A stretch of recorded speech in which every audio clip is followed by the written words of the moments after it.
The human presence in the Japanese archipelago dates back to the late Upper Paleolithic period, approximately 14,000 BC. Archaeological evidence situates this era as the earliest known settlement in the archipelago, marking the arrival of hunter-gatherer groups following migratory patterns from the Asian continent. The population at this time was sparse and mobile, concentrated along river valleys, coastal plains, and inland valleys that offered reliable freshwater sources and abundant terrestrial and marine resources. Stone tool assemblages define the material culture of Paleolithic Japan. Excavations at sites such as the Fukui, Hamamatsu, and Amori revealed chipped stone implements fashioned from obsidian, chert, and volcanic rock, including pointed projectile tips, scrapers, and burins. Obsidian, sourced from volcanic regions such as Nagano and Hokkaido, indicates an early awareness of resource distribution and the establishment of exchange networks for tool-quality material. Lithic reduction strategies demonstrate systematic production techniques, including the preparation of cores for predictable flake detachment, suggesting cognitive planning in tool manufacture. Subsistence strategies centered on hunting, fishing, and foraging. Terrestrial game included deer, wild boar, and small mammals, exploited with spear tips, traps, and clubs. Coastal and riverine resources were equally vital, with shellfish, salmon, and other fish forming a significant component of the diet. Archaeological shell middens along the Pacific and Sea of Japan coasts provide evidence of large-scale exploitation of marine resources, indicating both seasonal and permanent habitation cycles. Carbon dating of midden deposits confirms intensive use between 14,000 BC and 10,000 BC, highlighting a growing sophistication in resource management. Settlement patterns reflect mobility constrained by environmental opportunities. Sites were generally small, composed of temporary shelters constructed from wood, animal hides, and plant materials. Excavations reveal post holes and hearth remnants, indicating structured living spaces and controlled use of fire. Fires served multiple functions, including cooking, predator deterrence, and landscape management through controlled burning, facilitating hunting and foraging activities. Evidence of repeated occupation at specific sites suggests that Paleolithic groups practiced seasonal migration, returning to familiar locations for predictable resource availability.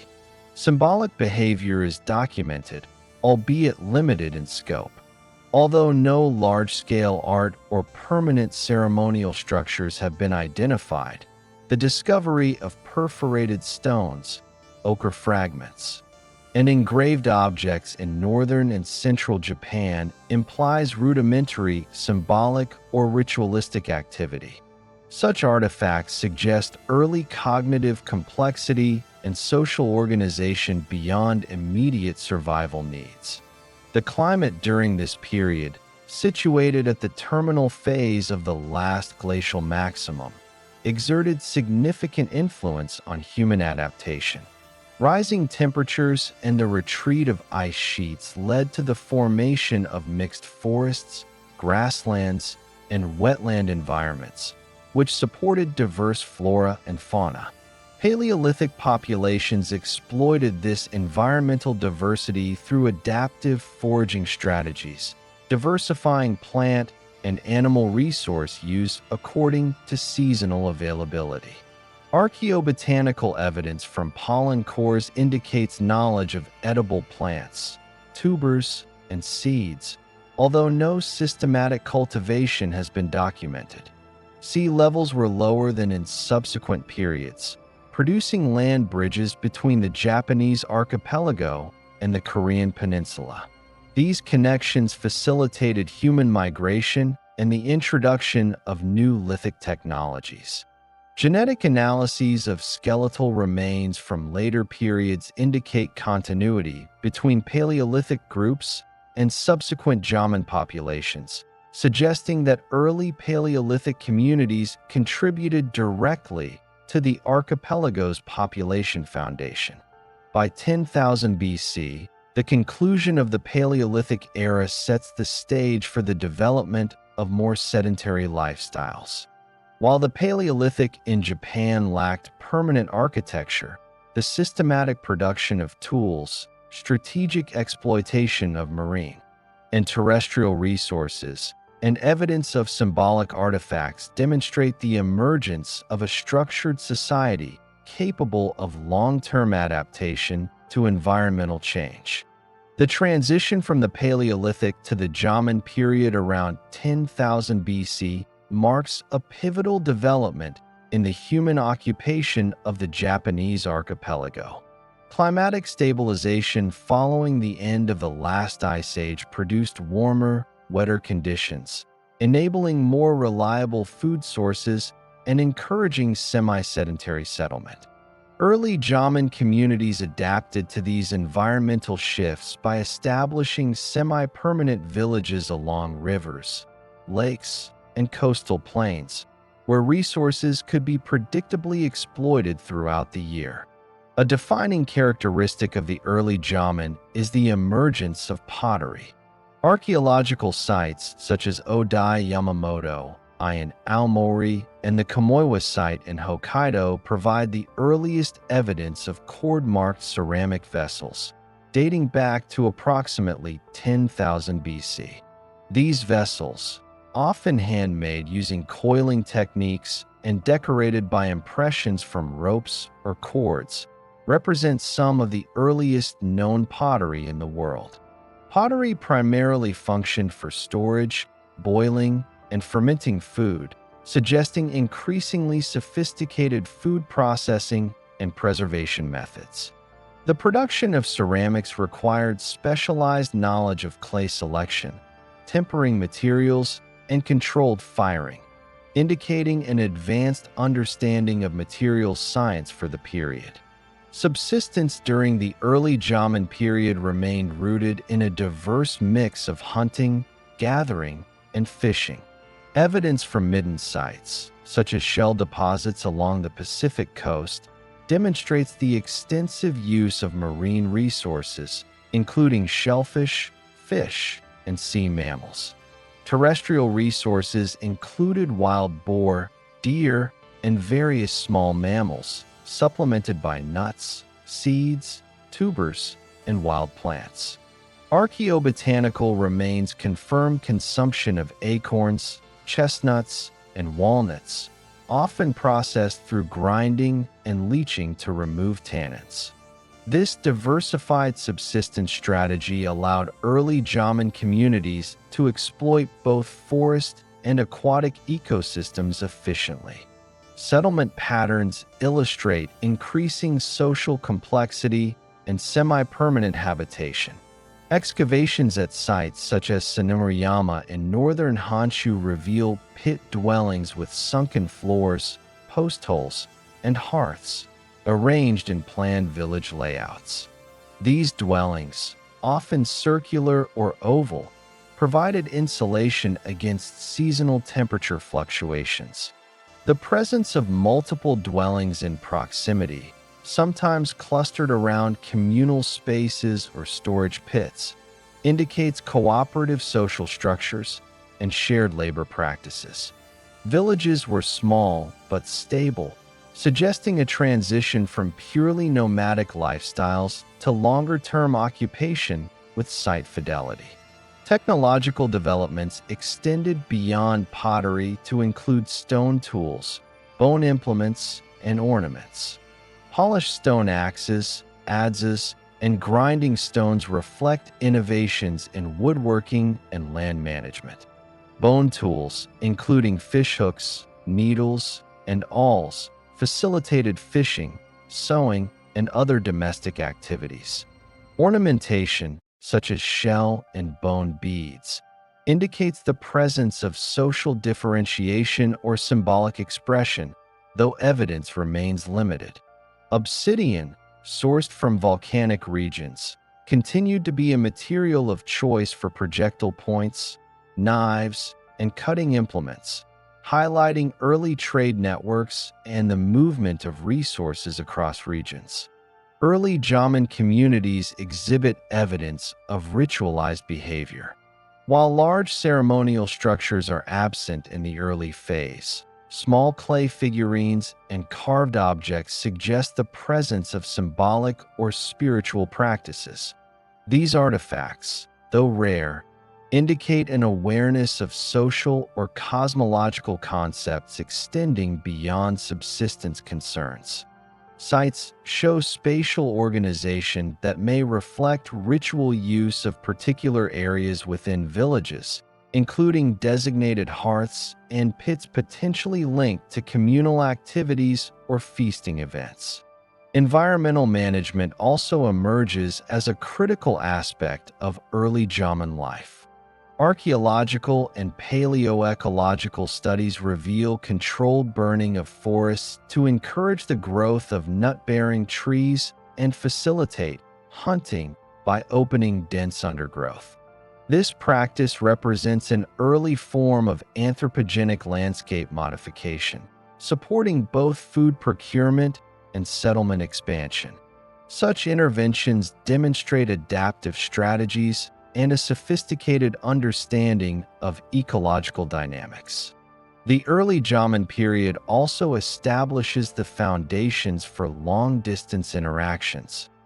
Lithic sourcing studies show movement of obsidian and other raw materials over hundreds of kilometers, indicating networks of exchange that prefigure more extensive trade in later Jōmon phases.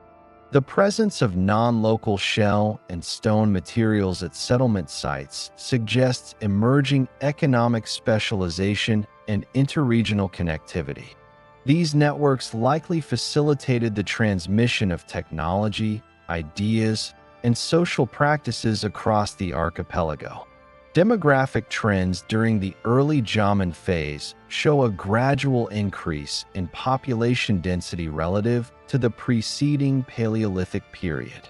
Stable food resources and semi-permanent villages supported larger communities, leading to early social stratification. Burial practices, though limited in scale, reveal emerging differences in the treatment of individuals, hinting at the beginnings of hierarchical structures that will become more pronounced in later Jōmon society. By approximately 5000 BC, the early Jōmon period set the stage for the Middle Jōmon phase. Communities are increasingly sedentary, technological skill is advancing, and symbolic and ritual behavior is more clearly defined. The combination of pottery production, semi-permanent settlements, diversified subsistence, and early social differentiation establishes the essential characteristics of Jōmon society, forming the foundation for the cultural and technological developments that will continue to evolve across the archipelago for millennia. The Middle Jōmon period, from 5000 BC to 2500 BC, represents the apex of Jōmon cultural development, marked by significant population growth, technological sophistication, social complexity, and regional differentiation. Climatic conditions during this phase were relatively warm and stable, producing extensive mixed forests, wetlands, and abundant coastal resources. These environmental conditions supported dense, semi-sedentary populations that relied on a combination of foraging, hunting, fishing, and horticulture. The most striking material evidence of Middle Jōmon culture is the evolution of pottery. Pottery forms became increasingly elaborate and highly decorated, often with intricate cord-marked and applique designs. Sites such as Sanaimurayama in Aomori, Shitsukawa in Niigata, and Kamigaoka and Tohoku demonstrate a proliferation of vessel shapes, including deep storage pots, cooking vessels, and ceremonial containers. Some vessels exhibit complex, three-dimensional decoration and protrusions, indicating that pottery had taken on a social and symbolic role beyond utilitarian function. Pottery production required specialized knowledge of clay sources, tempering agents, firing techniques, and artistic skill, reflecting both technological sophistication and cultural expression. Subsistence strategies in the Middle Jōmon period demonstrate systematic exploitation of diverse ecological zones. Coastal sites show intensive shellfish gathering, fish trapping, and utilization of marine mammals. Inland settlements relied on hunting deer, wild boar, and small mammals, with evidence of bone points, traps, and snares optimized for specific species. Plant resources, including nuts, acorns, chestnuts, and wild cereals, were collected and processed using grinding stones and leaching techniques to remove tannins. There is also evidence for early horticultural experimentation, with management of wild stands of edible plants and rudimentary cultivation of selected tubers. Paleo-environmental data, including pollen and sediment analyses, show deliberate manipulation of forests through controlled burning to favor nut-bearing trees and maintain open hunting grounds, indicating early ecological engineering. Settlement patterns in the Middle Jōmon period reveal significant increases in village size and complexity. Excavations at Sanomurayama have revealed a settlement covering over 40 hectares with more than 500 pit dwellings, raised floor granaries, and communal structures. Homes are circular or oval with sunken floors and post-hole foundations, often arranged around central plazas or open communal areas. Storage facilities, including elevated granaries, indicate surplus production and storage capacity, reflecting sophisticated planning and resource management. The presence of defensive palisades in some settlements suggests awareness of intergroup competition or protection against natural hazards. Settlement continuity at favored sites indicates long-term habitation spanning multiple generations. Trade and interregional interaction intensified during this period. Obsidian sourced from Hokkaido, the Izu Islands, and Nagano is widely distributed across the archipelago, indicating long-distance exchange networks. Shells, pigments, and other exotic materials were transported and incorporated into decorative or ceremonial items, suggesting the emergence of social differentiation and status display. Sites such as Kamigaoka in northern Honshu have yielded intricately carved figurines, lacquered objects, and jewelry items that demonstrate a combination of local craftsmanship and influence from distant regions. Symbolic and ritual activity becomes more pronounced in the Middle Jōmon. Anthropomorphic and animal figurines, known as dogu, are widespread across the archipelago.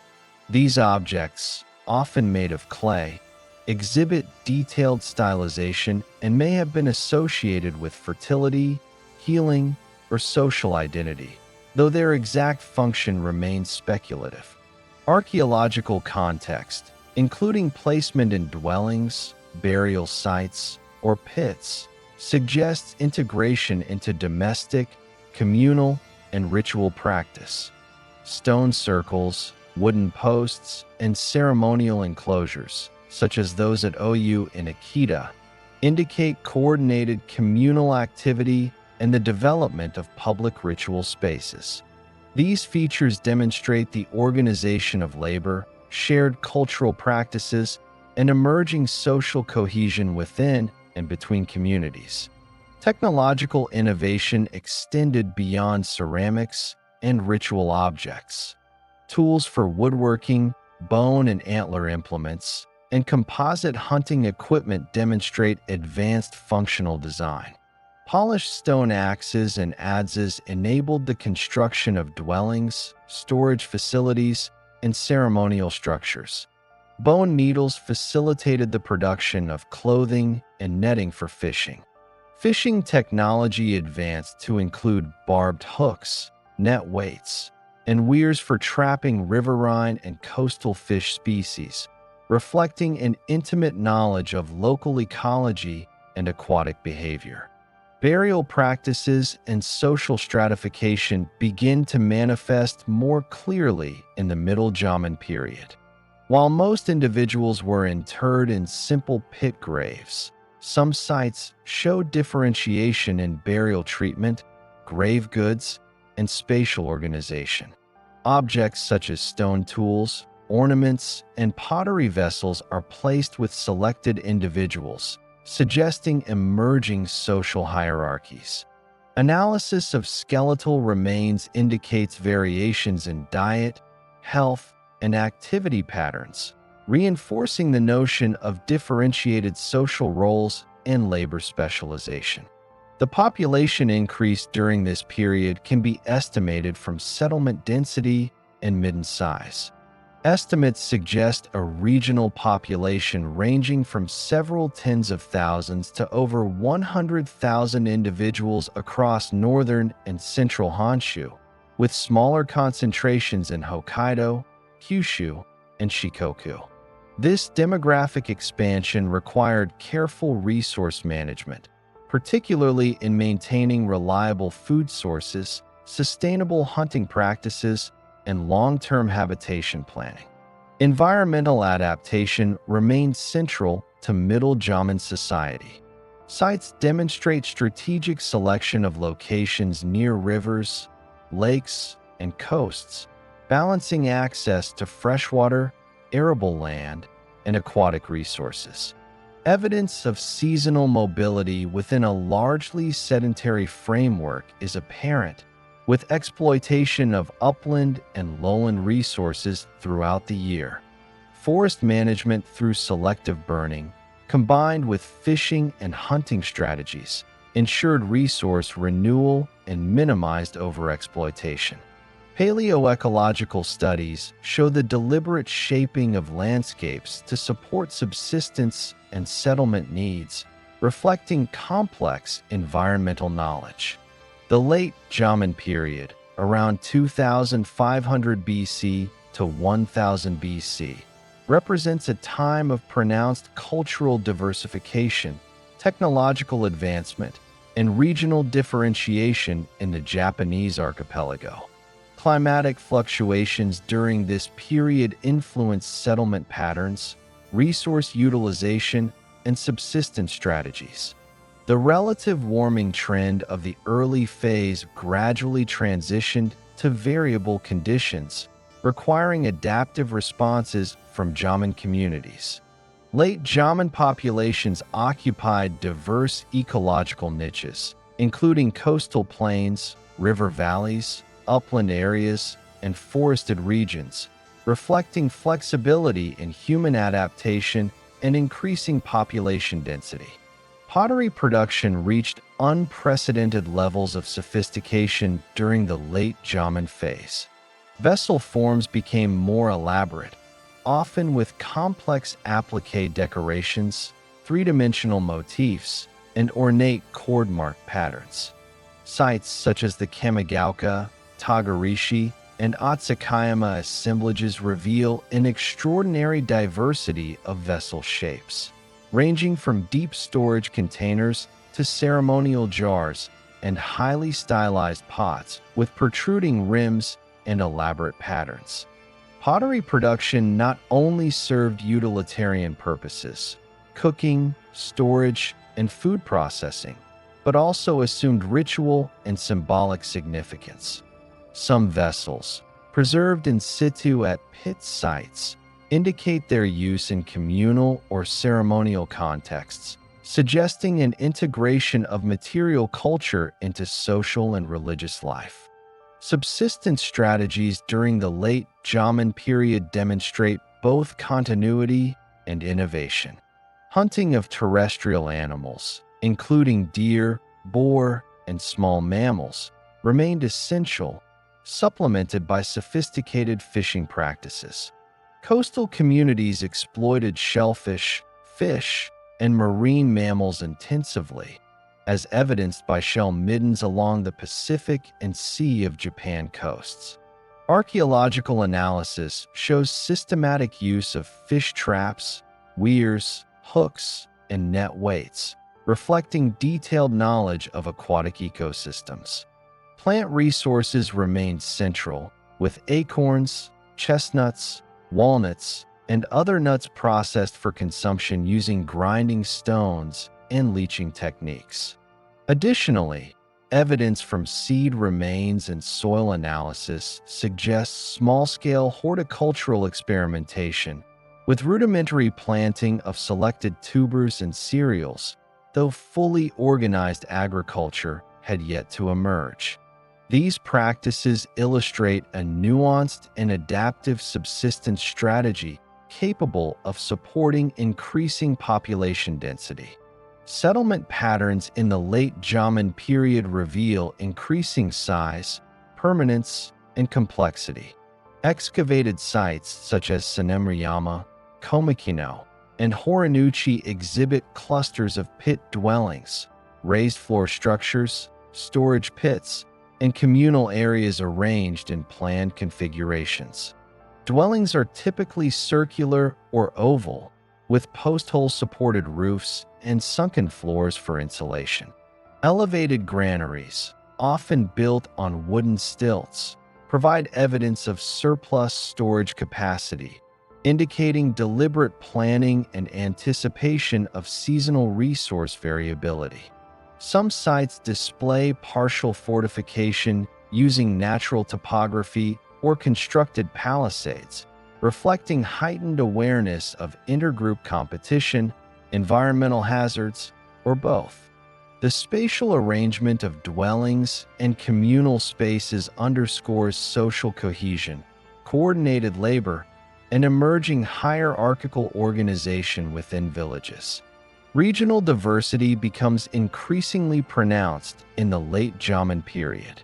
Northern Honshu and Hokkaido exhibit distinctive pottery styles, tool assemblages, and settlement configurations, while Western and Southern Honshu develop their own regional variants. This diversification reflects adaptation to specific environmental conditions, localized resource availability, and cultural innovation.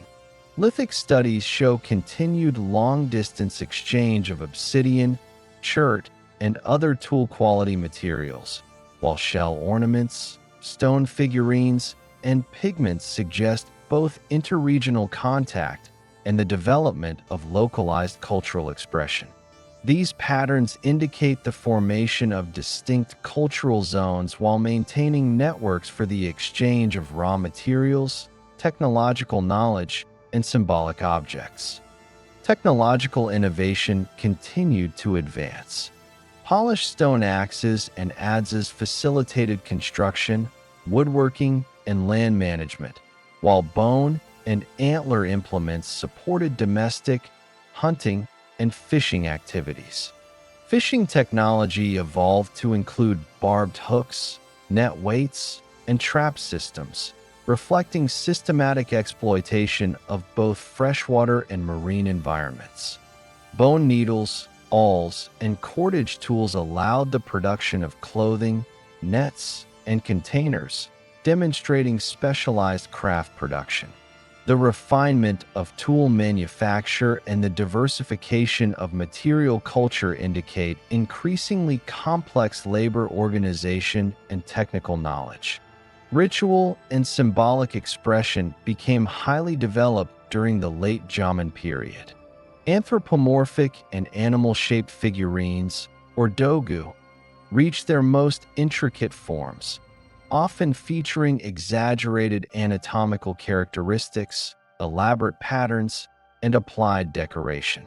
These figurines are found in domestic contexts, pits, and burial sites, suggesting integration into everyday life, ceremonial practice, or both. Stone circles, wooden posts, and ceremonial enclosures are widely distributed, indicating coordinated labor for communal ritual activities. Archaeological evidence shows repeated use of ceremonial sites, suggesting long-term maintenance of social and spiritual practices across generations. The integration of symbolic objects into domestic and communal contexts underscores the centrality of ritual and social identity in late Jōmon society. Burial practices during this period reveal both continuity and social differentiation. Pit graves, often accompanied by grave goods such as stone tools, pottery, ornaments, and personal effects, indicate attention to individual status. Analysis of skeletal remains demonstrates variation in diet, health, and activity levels, reflecting social stratification and division of labor. Larger, more elaborate burial features at some sites suggest emerging elite classes or recognition of individuals with specialized social or ritual roles. The presence of communal ceremonial spaces in proximity to settlements may reflect integration of mortuary practice, ritual performance, and social hierarchy. Environmental management and adaptation remain central to late Jōmon life. Communities exploited coastal, riverine, and forest ecosystems through targeted hunting, fishing, and gathering strategies. Evidence of controlled burning, forest clearance, and selective plant management indicates early forms of environmental modification aimed at sustaining resource availability. Settlement placement often reflects strategic choice, balancing access to freshwater, fertile soils, and protective terrain.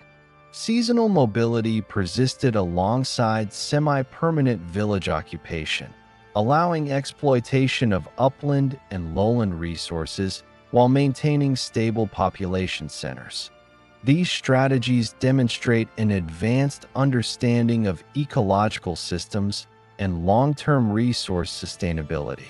Trade and interregional interaction continued to expand. Obsidian from central Honshu and Hokkaido was transported across hundreds of kilometers, while shell ornaments, pigments, and stone tools were exchanged between coastal and inland communities. These exchanges facilitated technological diffusion, cultural innovation, and social cohesion across disparate regions.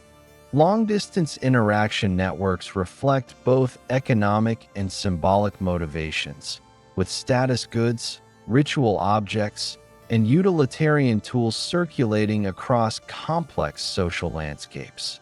Population density increased during the late Jōmon period, with estimates ranging from several tens of thousands to over 100,000 individuals in northern and central Honshu, with smaller settlements across Kyushu, Shikoku, and Hokkaido.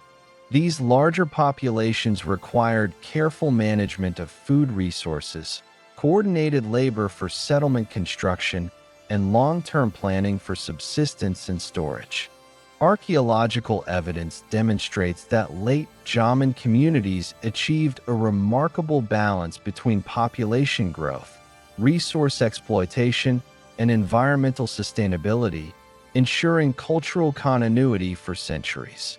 The early Yayoi period, which covered from 1000 BC to 300 BC, marks a transformative era in the history of the Japanese archipelago. This period is defined by the introduction of wet rice agriculture, the appearance of metallurgy, significant demographic changes, and the formation of more complex social structures.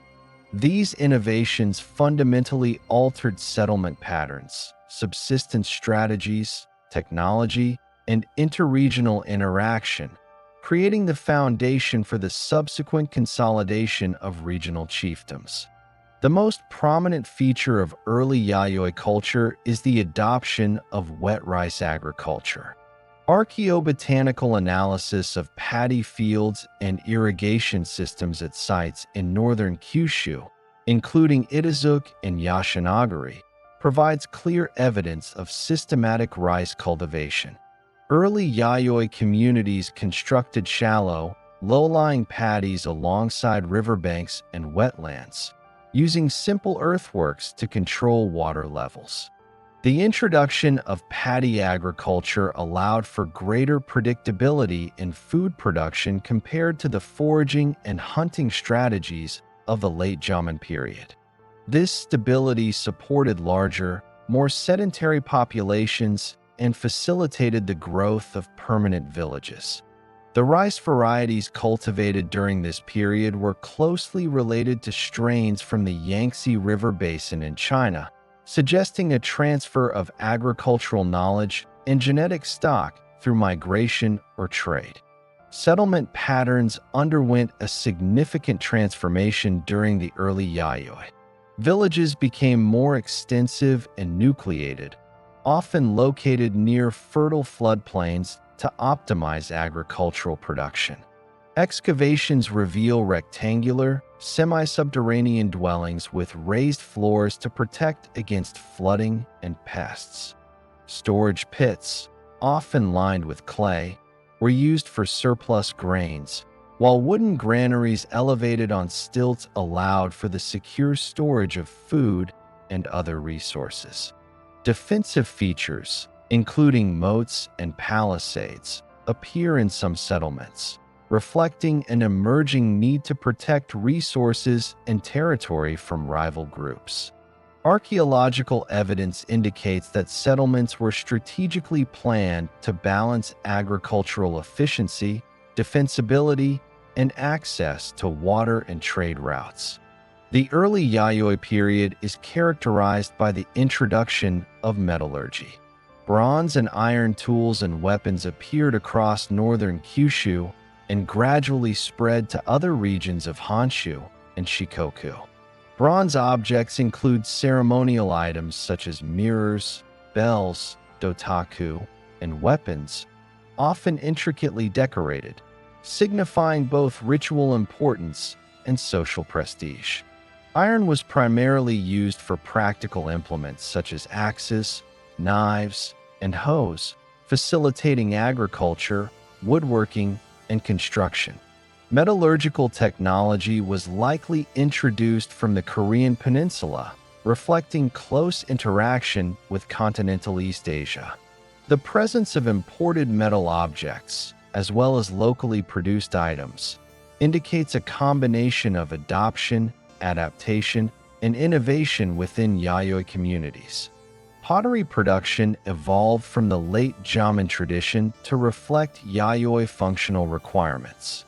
Yayoi pottery is typically simpler in form, undecorated, and wheel-thrown in some areas, emphasizing practicality over elaborate decoration. Vessels were primarily used for cooking, storage, and ritual offerings. The contrast with Jōmon decorative pottery indicates a shift in cultural priorities toward agricultural productivity and material efficiency. Ceramic vessels often accompanied burials, suggesting continuity in ritual practices despite the changing material culture. Subsistence strategies in the early Yayoi period were dominated by wet rice agriculture, but hunting, fishing, and gathering persisted as supplemental practices. Communities exploited coastal, riverine, and forested environments for fish, shellfish, wild mammals, and plant resources, maintaining a diverse diet that mitigated the risks of crop failure. Archaeological midden deposits document large-scale fishing operations, including the use of fish traps, nets, and hooks. Acorns, chestnuts, and other wild plant foods continued to supplement cultivated rice, demonstrating a hybrid subsistence strategy that integrated new agricultural practices with traditional foraging knowledge. Social structures became increasingly complex during the early Yayoi. Settlement size, architecture, and burial practices indicate the emergence of hierarchical organization. Graves from this period show variability in the inclusion of grave goods, including bronze mirrors, jewelry, and pottery, suggesting differential status and access to resources. Some burials were located in elevated or central positions within settlements, further reflecting the recognition of elite individuals or families. The combination of agricultural surplus, metallurgical wealth, and trade networks facilitated the development of social stratification, laying the groundwork for regional chiefdoms in the later Yayoi period. Trade and interregional exchange expanded significantly during the early Yayoi period. Imported materials, including bronze and iron from the Korean peninsula, and exotic shells, stones, and pigments, were transported across long distances. Obsidian and other lithic materials continued to circulate within archipelago-wide networks, while bronze artifacts often functioned as both practical and symbolic items. These trade networks facilitated the diffusion of agricultural techniques, metallurgical knowledge, and cultural practices, linking Yayoi communities both internally and to the broader East Asian context. Religious and ritual activity during the early Yayoi period adapted to the changing social and economic environment. Ceremonial bronze items, such as dotako bells, were placed in fields or communal areas, suggesting ritual observances related to agricultural fertility and seasonal cycles. Continuity from Jōmon ritual practices is observed in the inclusion of pottery and ornaments in burials, while new forms of ritual expression emerged in response to agricultural and metallurgical innovation. Ritual spaces often intersect with residential areas, reflecting integrated social and spiritual life. The introduction of wet rice agriculture and metallurgy also impacted labor organization and gender roles. The construction and maintenance of paddy fields, irrigation channels, and storage facilities required coordinated communal labor. Production of bronze and iron tools demanded specialized skill, often concentrated in craft specialists or families with knowledge transmission across generations. While direct evidence of gender-specific roles is limited, skeletal analysis and tool associations suggest differentiation of labor between agricultural, craft, and domestic tasks. Environmental management continued to play a critical role in early Yayoi society. Paddy fields required careful control of water levels, soil fertility, and drainage. Communities managed riverbanks, wetlands, and forested areas to optimize agricultural output while maintaining sustainable resource exploitation. Evidence of embankments, terraces, and soil amendment practices indicates a sophisticated understanding of hydrology, soil science, and seasonal cycles.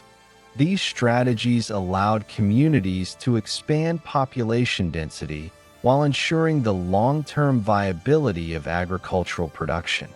By 300 BC, early Yayoi communities had established the core foundations of agrarian society in the Japanese archipelago. The introduction of wet rice agriculture, metallurgy, permanent settlements, complex social hierarchies, and interregional trade networks represented a profound transformation from the Jōmon hunter-gatherer model. Villages evolved into organized polities capable of supporting larger populations, coordinated labor, and sustained economic production. Cultural integration of new technologies, environmental management, and ritual practices position the Yayoi period as a critical precursor to the later consolidation of political authority and the emergence of regional chiefdoms. The late Yayoi period, recorded from approximately 300 BC to 250 AD, represents the consolidation of agrarian society in the Japanese archipelago and the emergence of regional political structures. This phase is characterized by increased population density, the development of fortified settlements, intensified agriculture, the widespread use of iron tools and weapons, and the formation of early chiefdoms. These changes laid the foundations for centralized authority and the later Yamato polity. Agricultural production, particularly wet rice cultivation, became increasingly intensive during the late Yayoi. Paddy fields expanded beyond river valleys and floodplains into terraces and reclaimed land, reflecting improvements in irrigation, water management, and field organization. Archaeological evidence from northern Kyushu, western Honshu, and southern Honshu demonstrates a systematic approach to field construction, including raised earthen embankments, sluice channels, and soil amendment techniques. The introduction of iron implements, such as hoes and plows, increased efficiency in land preparation and maintenance, allowing for larger-scale cultivation and supporting denser populations. This agricultural intensification directly contributed to social stratification, as surplus production enabled the accumulation of wealth, control over resources, and differentiation of status within and between communities. Settlement patterns during the late Yayoi period reflect the growing complexity and defensibility of communities.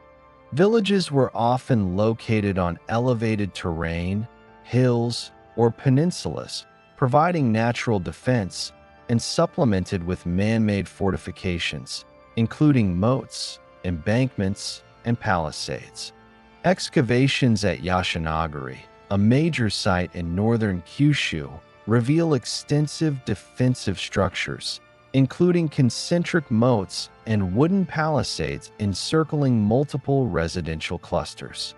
Within these fortified settlements, pit dwellings and raised floor structures were arranged in organized layouts, often surrounding central plazas or ceremonial spaces. The presence of communal storage facilities, granaries, and craft production areas indicates coordinated labor and the management of surplus resources, reflecting an emerging political and economic hierarchy. The late Yayoi period saw the consolidation of regional polities, often referred to as chiefdoms. Archaeological and historical evidence suggests that these polities were governed by powerful clans or lineages exercising control over land, agriculture, and trade. Burial practices indicate hierarchical differentiation. Elite individuals were interred in larger, more elaborate graves, frequently accompanied by bronze mirrors, iron weapons, and ornaments that signify social status. Commoners received simpler burials with fewer or no grave goods. These patterns reveal the emergence of hereditary leadership and centralized authority within villages and regional networks, a prelude to the Yamato state that would dominate the archipelago in subsequent centuries. Metallurgy played a transformative role during the late Yayoi period. Iron tools revolutionized agriculture, woodworking, and construction, while iron weapons enhanced both defensive and offensive capabilities. Bronze artifacts, including ceremonial mirrors, bells, and axes, were markers of elite status, often deposited in burials or ceremonial contexts. Many of these objects were influenced by continental styles, indicating contact and exchange with the Korean peninsula and, by extension, the Chinese Han dynasty. Archaeological evidence suggests that the introduction of metallurgy involved both the importation of finished products and the local production of tools, demonstrating technological adaptation and knowledge transfer. Trade and interregional interaction were intensified during this phase. Evidence from imported bronze mirrors, iron implements, and exotic shells shows that late Yayoi communities were actively engaged in networks connecting northern Kyushu, western Honshu, southern Honshu, and the Korean peninsula. Obsidian and stone materials continued to circulate internally, while foodstuffs, such as surplus rice and preserved marine products, were exchanged regionally. These networks facilitated the diffusion of technology, ritual practices, and political models, contributing to the standardization of social and material culture across wide areas of the archipelago. Social organization became increasingly codified during the late Yayoi period. The combination of agricultural surplus, fortified settlements, and access to imported goods allowed leaders to exert authority over resources, labor, and ritual practice. Clan elites regulated land use, organized labor for agriculture and fortification construction, controlled trade networks, and performed ceremonial duties associated with fertility and protection. Analysis of settlement layouts indicates spatial differentiation between elite residences, communal areas, craft production zones, and commoner dwellings, reflecting the formalization of social hierarchy within villages and regional polities. Ritual practices continued to evolve alongside social and technological changes. Dotaka bells, initially introduced in the early Yayoi, became more widespread and standardized during the late Yayoi, often associated with agricultural fertility and communal ritual observance. Ceremonial placement of bronze mirrors, jade ornaments, and stone axes in burials and ritual pits indicates that ritual objects served both symbolic and political functions, reinforcing elite authority and legitimizing social hierarchies. Ritual activity also maintained continuity with the Jōmon and early Yayoi periods, demonstrating integration of traditional symbolic practices with new material culture. Environmental adaptation remained essential to sustaining growing populations. Paddy fields required careful management of water levels, soil fertility, and seasonal cycles. Communities modified landscapes to maximize agricultural output, using embankments, terraces, and drainage systems to protect crops from flooding and erosion. Forest management, including selective clearing and controlled burning, supplemented rice production by maintaining access to wild plant foods, timber, and game. The late Yayoi period illustrates the interplay between technological innovation, environmental manipulation, and population growth, enabling communities to expand both in size and complexity. Military technology and conflict management became increasingly significant.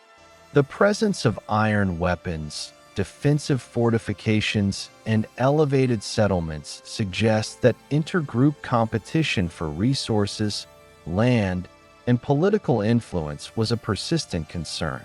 Archaeological evidence from Yashinagari and other fortified sites shows organized construction of moats and embankments, implying coordinated labor and centralized decision-making.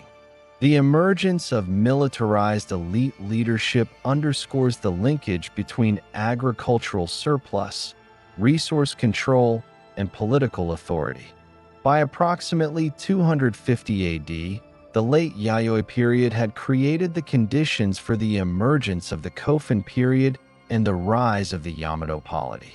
Regional chiefdoms exercised increasingly centralized authority, fortified settlements controlled strategic resources, and social hierarchies were well established.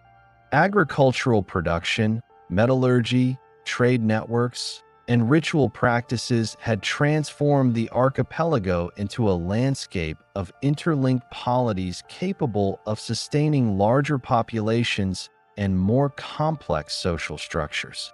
The early Kofun period, spanning approximately 250 AD to 400 AD, represents a transformative era in the Japanese archipelago, marked by political centralization, the emergence of elite authority, and the construction of monumental burial mounds that characterized the period. This phase reflects the consolidation of power under emerging Yamato elites, significant social stratification, advances in technology, and intensified contact with the Korean Peninsula and mainland China. The defining feature of the Kofun period is the construction of keyhole-shaped tombs, or kofun. These large burial mounds, often surrounded by moats and positioned strategically on elevated terrain, served as monumental expressions of elite power. Early examples, such as the Hashihaka Kofun in Nara and the Makamuku site, demonstrate standardized construction techniques, with central burial chambers built of stone and wood. The size and scale of these tombs were unprecedented in the archipelago, reflecting the consolidation of regional authority and the capacity to mobilize large labor forces. Kofun served not only as burial sites, but also as symbols of political legitimacy, reinforcing the social dominance of ruling lineages. The emergence of the Yamato polity during this phase marks the centralization of political power.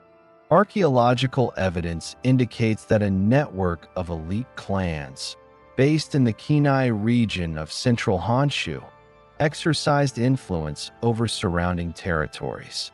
These elites controlled agricultural production, surplus storage, craft production, and trade routes, consolidating both economic and political power.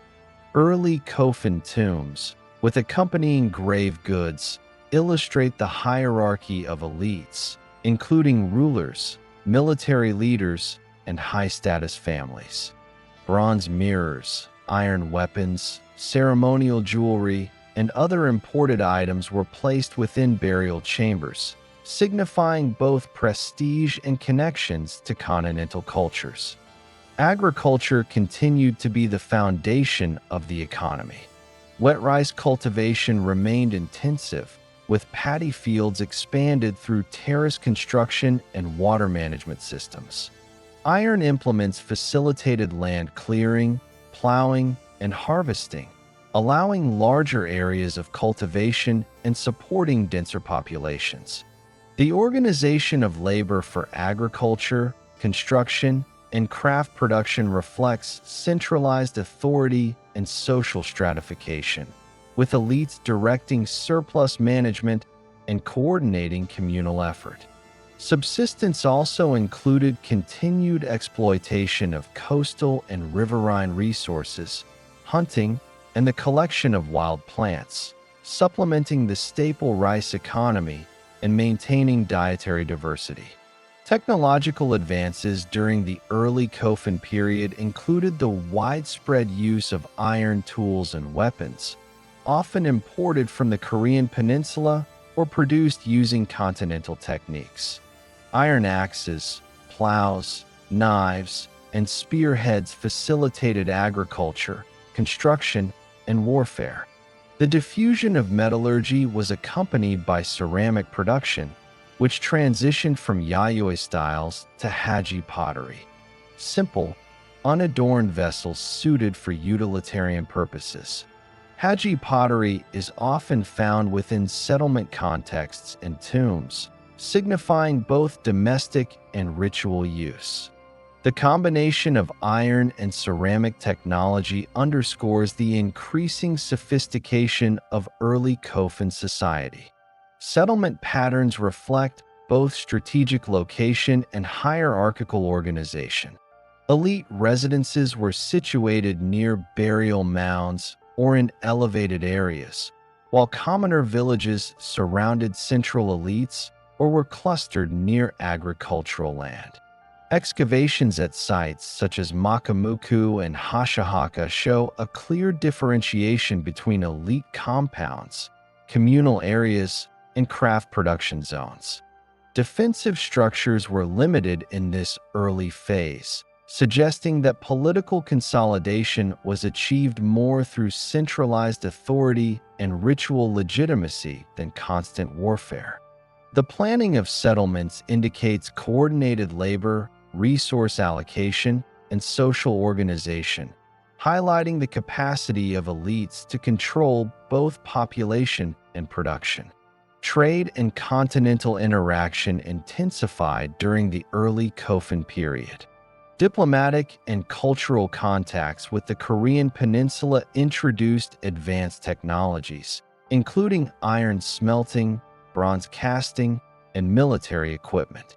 Imported bronze mirrors, weapons, and ornaments signify both material exchange and ideological influence, as these items were incorporated into elite status display and ritual practices. Trade networks also facilitated the movement of raw materials such as iron ore, stone, and exotic shells, linking the archipelago to broader East Asian economic and cultural spheres. These exchanges reinforced the political power of the Yamato elites and provided tangible markers of status and authority within their domains. Ritual and funerary practices became highly codified during the early Kofun period. The placement of grave goods, orientation of burial chambers, and monumental scale of Kofun reflect elaborate ceremonial protocols. Burial mounds often incorporated moats, ditches, and peripheral ritual spaces, suggesting that interment was accompanied by communal observances, feasting, or performance of rites that reinforced social cohesion and legitimized elite authority. Objects within tombs, including bronze mirrors, swords, jewelry, and imported goods, function both symbolically and practically, signifying power, lineage, and continuity with continental traditions. Social stratification is evident not only in burial practices, but also in settlement organization, craft specialization, and access to resources. Elites controlled agricultural surplus, iron production, and trade, while commoners provided labor and services in exchange for protection, subsistence, or social affiliation. Analysis of skeletal remains indicates variation in diet and health between elites and commoners, reinforcing the hierarchical nature of early Kofun society. The integration of ritual, political, and economic power under elite control established the foundational structure of the Yamato polity, which would expand and consolidate authority in subsequent centuries. Military organization and defensive considerations emerged as elites sought to protect resources and assert influence. Iron weapons facilitated both defensive and offensive capabilities, while strategic placement of Kofun and settlements provided visibility and territorial assertion. Although large-scale warfare evidence is limited in this early phase, the combination of fortified tombs, elevated residences, and military technology indicates preparation for potential conflict and the capacity to maintain dominance over subordinate communities. The early Kofun period represents a balance between symbolic authority, centralized control, and the practical application of military and economic power. By approximately 400 AD, the early Kofun period had established the essential characteristics of Kofun-era society: centralized elite authority, hierarchical social structures, intensive agriculture supported by iron technology, regional and interregional trade, and codified ritual practices. These developments positioned the Yamato polity to dominate central and western Honshu, exerting influence over peripheral regions and consolidating the foundations of political unification. Monumental burial practices, advanced metallurgy, and strategic settlement planning collectively reflect a sophisticated socio-political system capable of coordinating labor, managing resources, and projecting power over extensive territories. The Middle Kofun period, which occurred between 400 AD and 538 AD, represents a period of consolidation and expansion of the Yamato polity in the Japanese archipelago. During this phase, elite authority became increasingly centralized, social stratification more clearly codified, and political and ritual practices increasingly influenced by continental East Asia. The period is defined by monumental Kofun tombs, expanding settlements, intensified interregional trade, and the early adoption of Chinese-style administrative and literacy systems. Monumental burial practices continued to define elite status. Keyhole-shaped Kofun reached their most elaborate forms, often exceeding 200 meters in length, constructed with carefully planned stone and earthworks and surrounded by moats. These tombs symbolized centralized power and the consolidation of elite authority over large territories. Sites such as Daisen Kofun in Osaka, attributed to rulers of the Yamato lineage, demonstrate the extraordinary scale of labor mobilization and organizational capacity required to construct such monuments. Peripheral mounds accompanied central tombs, indicating a hierarchical burial system that codified social rank and reinforced political legitimacy across the region. The Yamato polity increasingly exerted control over surrounding clans and territories. Archaeological and historical evidence indicate a network of regional leaders who recognized Yamato authority through ritual submission, tribute, or military alliance. Central elites coordinated agricultural production, craft specialization, and resource distribution, maintaining influence through both economic control and ideological legitimacy. The proliferation of large Kofun across multiple regions reflects the extension of political power and the formalization of elite lineages, creating a clear hierarchy that structured society across central and western Honshu. Agricultural intensification remained fundamental to the economic and demographic growth of the Middle Kofun period. Wet rice cultivation expanded into new regions, facilitated by continued technological innovation, including iron plows, hoes, and irrigation management. Paddy fields were carefully designed with terraces, levees, and sluices to maximize yield and mitigate environmental risks. Agricultural surplus supported population growth, facilitated labor mobilization for tomb construction and settlement expansion, and enabled the accumulation of wealth by elite lineages.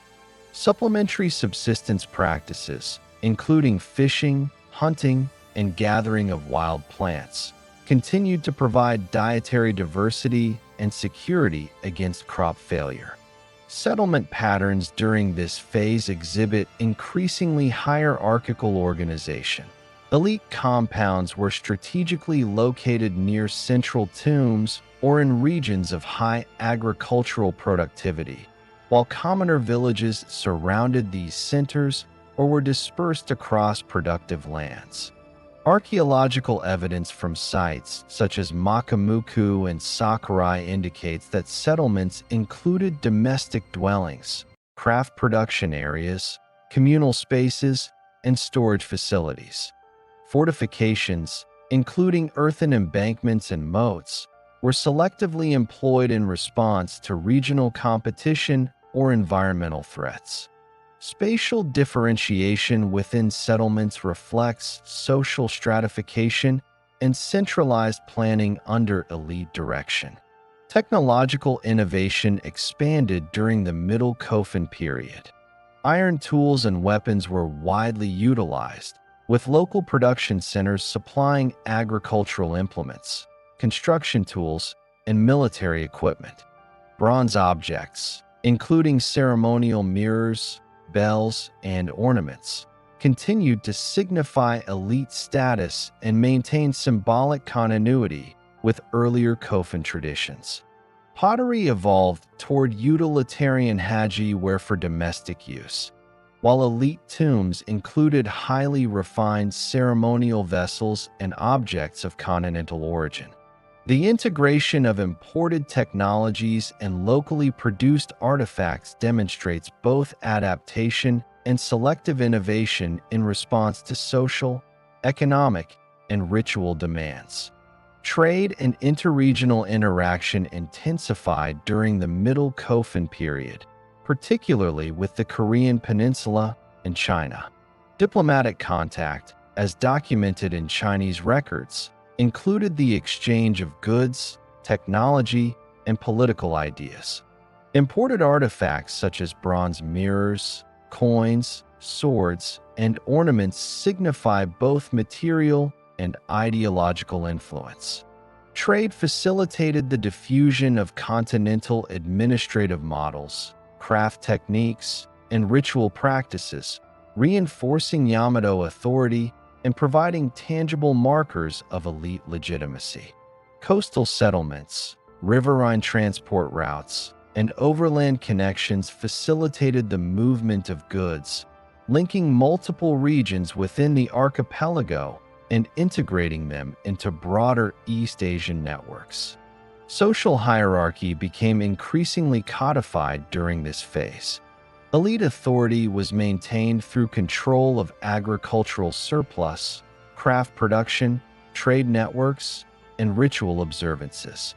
Burial practices reflect stratification, with large kofun reserved for the most powerful leaders and smaller peripheral tombs for subordinate elites. Analysis of skeletal remains and grave goods indicates differential access to nutrition, technology, and status markers, reinforcing the hierarchical structure of society. Commoners were integrated into the social system through labor obligations, craft production, and participation in ritual activities that legitimized elite authority. Ritual and religious practices during the Middle Kofun period were intertwined with political authority.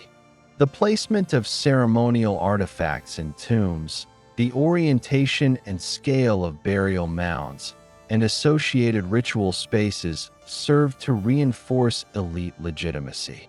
Continental influence introduced Chinese and Korean models of ritual protocol and symbolic material culture, including mirrors, bells, and bronze ceremonial objects. While indigenous animist practices persisted, elite-led rituals increasingly integrated continental forms, reflecting both political centralization and cultural adaptation. Communal observances likely included feasting, offerings, and ceremonial labor, consolidating social cohesion and reinforcing loyalty to elite lineages. Diplomatic and cultural contact with the Korean Peninsula was a critical factor in shaping Middle Kofun society. Archaeological evidence indicates the introduction of iron production techniques, advanced bronze casting, and ceremonial styles influenced by Beech, Silla, and Gaia polities. Historical Chinese records refer to the Wat people and their political envoys, documenting exchanges of tribute, diplomatic recognition, and the adoption of continental administrative practices. The importation of literacy, writing systems, and bureaucratic concepts facilitated the eventual codification of historical records and legal codes in later periods, laying the foundation for the Asuka and Nara state structures. Military technology and organization became increasingly significant in Middle Kofun society. Iron weapons, including swords, spears, and arrowheads, were widely distributed among elites and used to assert control over territories and subordinate clans.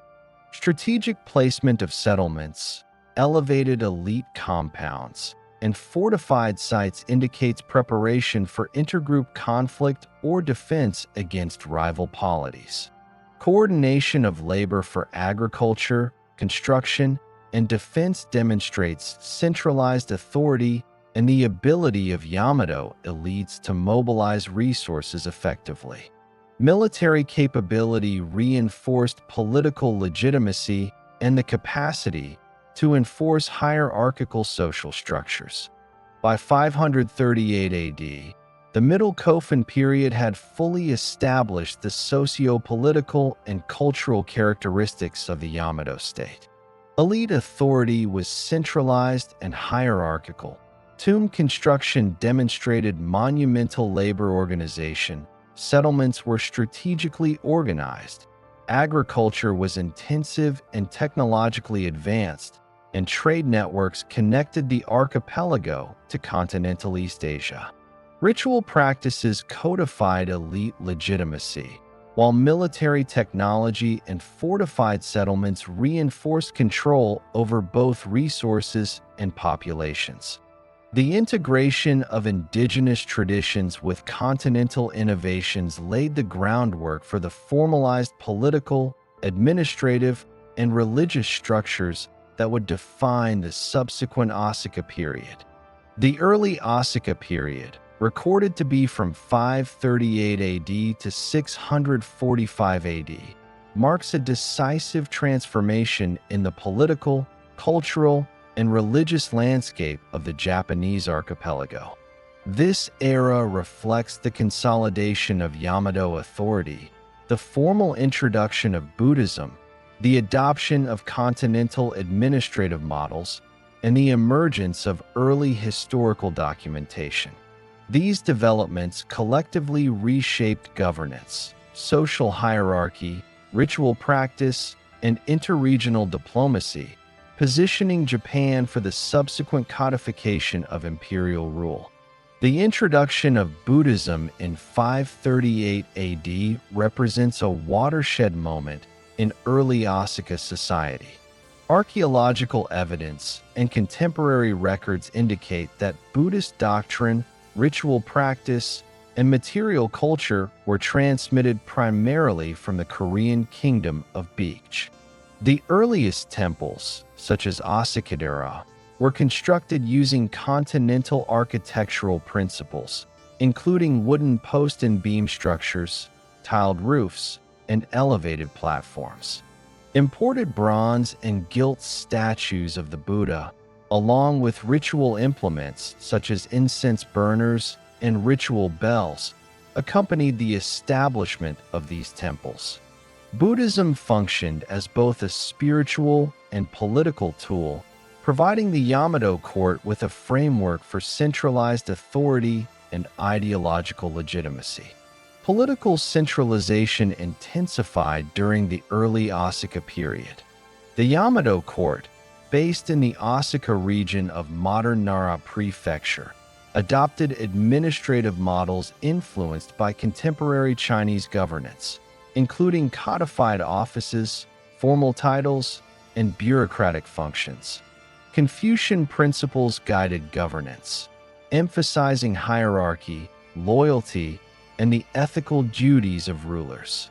Local leaders and subordinate clans were integrated into the centralized system through ritual submission, taxation, and the regulation of land use. Elite authority was reinforced both materially, through control of resources and labor, and ideologically, through the propagation of continental religious and administrative models. Settlement patterns during this phase reflect both political consolidation and religious transformation. Court centers were strategically located near fertile agricultural land, riverine routes, and resource-rich regions. Excavated sites reveal residential compounds for elite families, administrative offices, craft production areas, and religious precincts. Urban planning adopted continental principles, with clearly defined roads, ceremonial plazas, and central palace complexes. Commoner villages were organized around productive farmland, with proximity to waterways facilitating both trade and communication. This spatial organization reinforced hierarchical social structures and facilitated the efficient administration of the polity. Agriculture remained central to the economic foundation of early Asuka society. Wet rice cultivation continued to expand, supported by improved irrigation techniques, embankment construction, and coordinated labor mobilization. Iron plows and hoes facilitated large-scale land preparation, while communal storage facilities allowed elites to control surplus production and redistribute resources to maintain loyalty and authority. Supplementary subsistence practices, including fishing, hunting, and the collection of wild plants, persisted, maintaining dietary diversity and mitigating risks associated with crop failure. The combination of technological innovation and centralized management enabled the Yamato court to sustain a growing population and support the construction of temples, palaces, and ceremonial sites. Metallurgy and craft production advanced significantly during this period. Iron tools and weapons were widely produced, with smithing techniques influenced by continental models from Beach and the Korean Peninsula. Bronze ritual objects, including mirrors, bells, and ceremonial vessels, were incorporated into religious and elite practices, signifying both spiritual devotion and social prestige. Pottery evolved toward functional forms suitable for domestic and ritual use, including haji ware for everyday consumption and su ware for ceremonial contexts. Su ware, characterized by high-temperature firing and polished surfaces, demonstrates the technical sophistication of early kilns and the adaptation of continental techniques to local materials. Ritual practice underwent substantial transformation during the early Asuka period. Buddhism introduced a new ideological framework for governance, ethical conduct, and spiritual life. Temples functioned as centers of education, ritual observance, and administrative authority. Continental ritual forms, including standardized liturgies, ceremonial iconography, and doctrinal codification, were adopted alongside indigenous animist traditions. Funerary practices integrated both Shinto and Buddhist elements, reflecting the coexistence and gradual syncretism of native and imported religious systems. The propagation of Buddhism reinforced elite authority by providing a framework for moral governance, ritual legitimacy, and cultural sophistication. Literacy and historical documentation began to emerge during the early Asuka period. The introduction of Chinese writing systems facilitated record-keeping, diplomatic correspondence, and administrative management. Early chronicles, including proto-historical records later incorporated into the Nihon Shoki, began to document genealogies, political events, and religious developments. The ability to record history allowed the Yamato court to assert continuity of authority, codify legal and ritual norms, and maintain relations with continental powers. Written documentation complemented material culture and ritual practice, enhancing centralized control and elite legitimacy. Trade and diplomatic engagement with the Korean Peninsula and China intensified.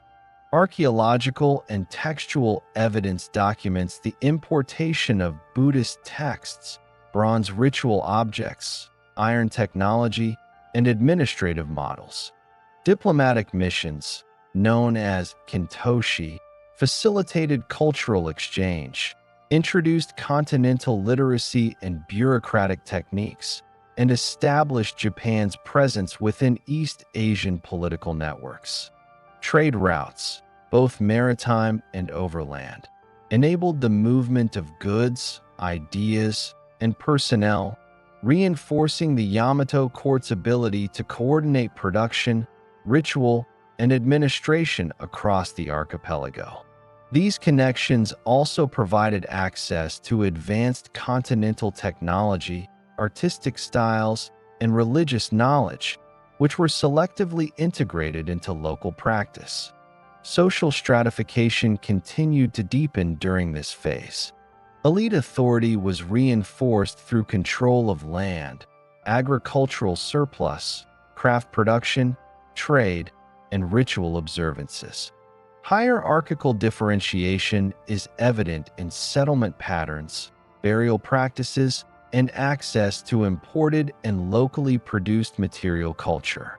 Commoners were integrated into the social hierarchy through labor obligations, tribute, and participation in religious observances, while elites maintained centralized control over political, economic, and ritual functions. This system of stratification provided both stability and the capacity to mobilize resources for large-scale projects, including temple construction, urban development, and military organization. Military organization and defense remained integral to the maintenance of political authority. Iron weapons, including swords, spears, and arrowheads, were widely produced and distributed among elites and warrior classes.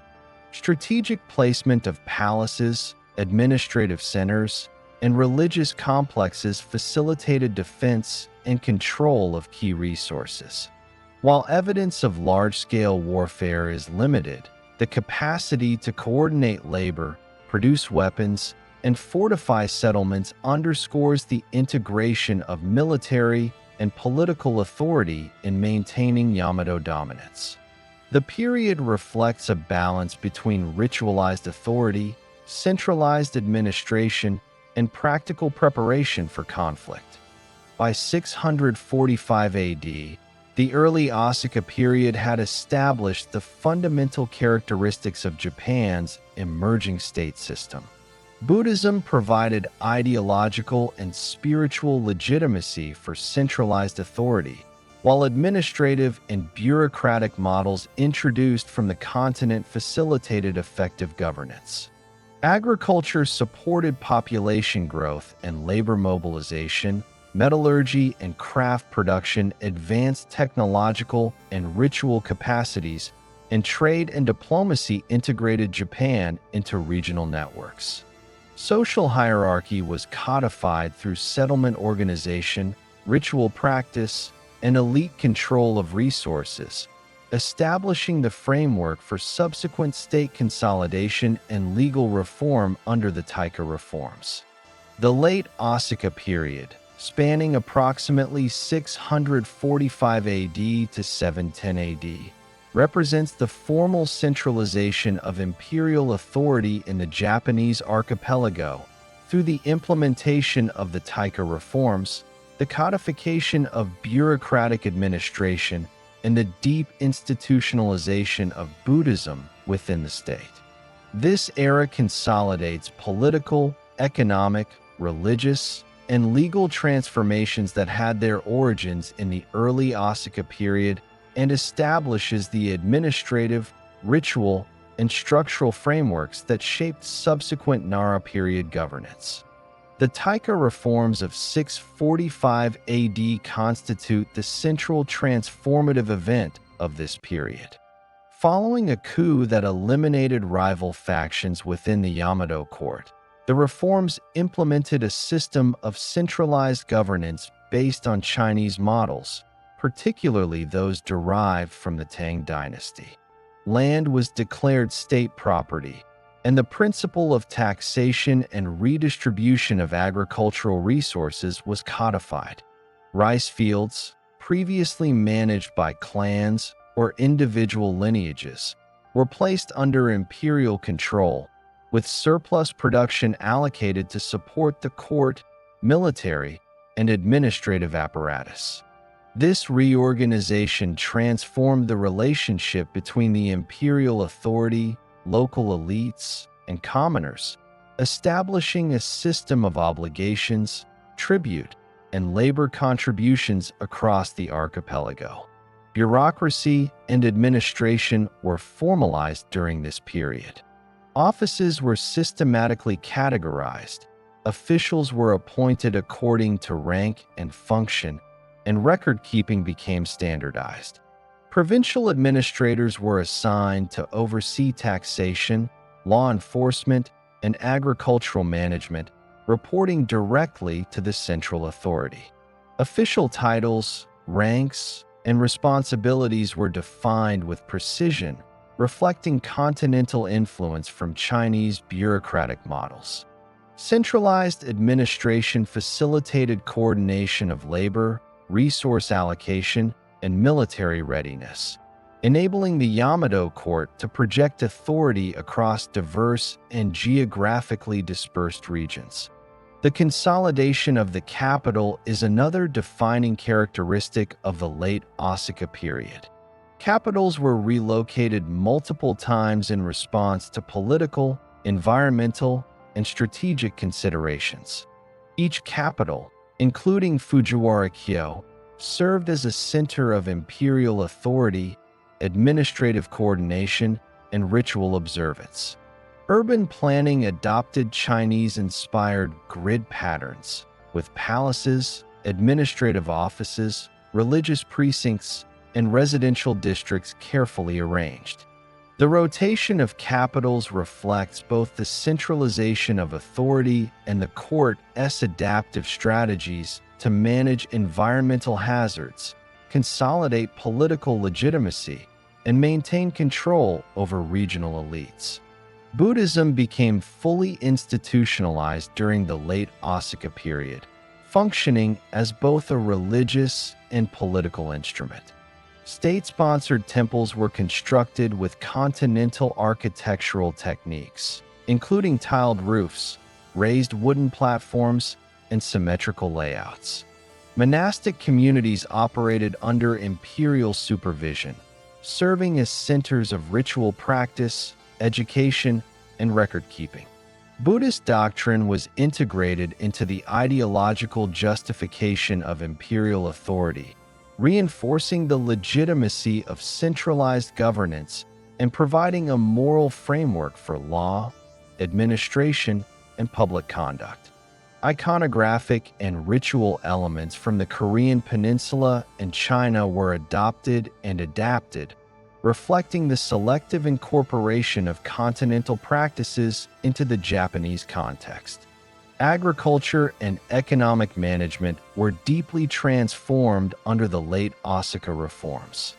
The codification of land redistribution and taxation systems allowed the imperial authority to control rice production, labor mobilization, and resource allocation. Irrigation infrastructure, including canals, levees, and embankments, was expanded to maximize paddy yields. The use of iron tools, introduced in previous periods, facilitated large-scale cultivation, enabling surplus production that supported the growing administrative and religious infrastructure of the state. Supplementary subsistence activities, including fishing, hunting, and exploitation of wild plant resources, continued to support local communities and complement staple production. Metallurgy, craft production, and material culture flourished under centralized control. Iron plows, hoes, swords, and tools were standardized and widely distributed, supporting both agricultural expansion and defense. Bronze ritual objects, including mirrors, bells, and ceremonial vessels, were produced for both religious and political use, reinforcing the authority of elite lineages and the imperial court. Pottery evolved in form and function to meet domestic, ceremonial, and administrative needs, with Su-ware and Haji-ware reflecting technological sophistication and adaptation of continental techniques. Craft production centers, often located near administrative hubs, were organized to supply both the court and regional elites, reflecting the integration of economic management and centralized authority. Settlement patterns during this period reveal hierarchical organization and strategic planning. Capitals and provincial administrative centers were carefully situated near agricultural resources, waterways, and transport routes. Elite residences were integrated with ceremonial and administrative precincts, while commoner settlements were structured to optimize labor and resource mobilization. Archaeological evidence indicates that urban layouts reflected continental urban planning principles, including grid-based streets, designated administrative and ritual zones, and coordinated infrastructure for water management and transportation. This structured approach to settlement planning reinforced hierarchical social structures and facilitated the practical administration of the state. Social stratification became more formalized under the Taika reforms. Elite families were integrated into the bureaucratic system through defined ranks, office appointments, and access to land and resources. Commoners were incorporated into the state through labor obligations, taxation, and participation in public works, including temple construction, irrigation projects, and capital development. Ritual observances, particularly Buddhist ceremonies and court-sponsored festivals, reinforced social cohesion and hierarchical differentiation, consolidating the authority of the central government. Differential access to material culture, administrative roles, and ritual privileges codified social hierarchy across the archipelago. Military organization during the late Asuka period was closely linked to centralized authority and territorial control. The redistribution of land and taxation systems enabled the court to mobilize labor and resources for defense and military preparedness. Iron weapons, armor, and fortifications were standardized and strategically deployed to protect agricultural surplus, administrative centers, and transportation routes. Provincial administrators were tasked with overseeing local militias, ensuring loyalty to the central authority, and coordinating defense against both internal and external threats. Military capacity, integrated with administrative oversight, reinforced the political and economic power of the imperial court. Trade and diplomatic interaction with the Korean Peninsula and China continued to shape the late Asuka period. The importation of Buddhist texts, ceremonial objects, and administrative knowledge facilitated cultural, religious, and technological innovation. Diplomatic missions enabled the Yamato court to assert legitimacy, gain recognition within East Asian networks, and acquire knowledge essential for statecraft.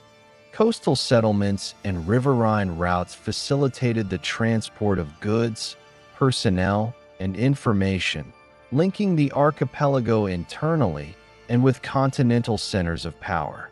These interactions reinforced both material prosperity and ideological authority. By 710 AD, the late Asuka period culminated in the formal establishment of a permanent capital at Haijokyo, marking the transition to the Nara period.